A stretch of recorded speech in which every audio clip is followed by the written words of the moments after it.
তিন দফা দাবিতে টানা 2 দিন ধরে কেন্দ্রীয় শহীদ মিনারে অবস্থান কর্মসূচি পালন করছে সরকারি প্রাথমিক বিদ্যালয়ের শিক্ষকরা। শনিবার থেকে এই কর্মসূচি শুরু করে সারা দেশ থেকে আসা প্রাথমিক বিদ্যালয়ের শিক্ষকরা। সহকারী শিক্ষকদের 10ম গ্রেড প্রদান, নিয়মিত পদোন্নতি সহ 3 দফা দাবি জানান তারা। আমরা যে বেতন পাই তাতে আমাদের ছেলে মেয়ে এবং বাজার দর কিছুতেই আমাদের হয় না।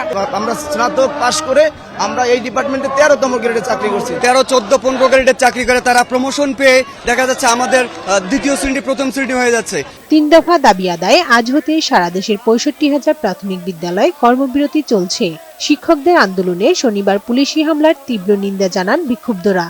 দাবি আদায় না হওয়া পর্যন্ত ক্লাসে ফিরে যাবেন না বলে ঘোষণা দেন আন্দোলনরত শিক্ষকরা। আমরা সহকারী শিক্ষকরা যাতে শতভাগ পদোন্নতির মাধ্যমে একসময় প্রধান শিক্ষক হতে পারি, আমরা সেটা চাচ্ছি। সহকারী শিক্ষকদের 13তম গ্রেডে আবার নিয়োগ দিচ্ছে, তারই ফলশ্রুতিতে আমাদের এই আজকের এই কর্মসূচি। আমাদের এই দাবি 3টি শান্তিপূর্ণভাবে হচ্ছিল, কিন্তু কালকে পুলিশ আমাদের উপর অতর্কিত হামলা চালায়, এটার জন্য আমরা তীব্র নিন্দা জানাচ্ছি। রোববারের মধ্যে দাবি মেনে নিয়ে প্রজ্ঞাপন জারি করা না হলে আরো কঠোর কর্মসূচি দেওয়ার হুঁশিয়ারি দেন আন্দোলনরত শিক্ষকরা। কানিজ নুসরাত, বৈশাখী সংবাদ, ঢাকা।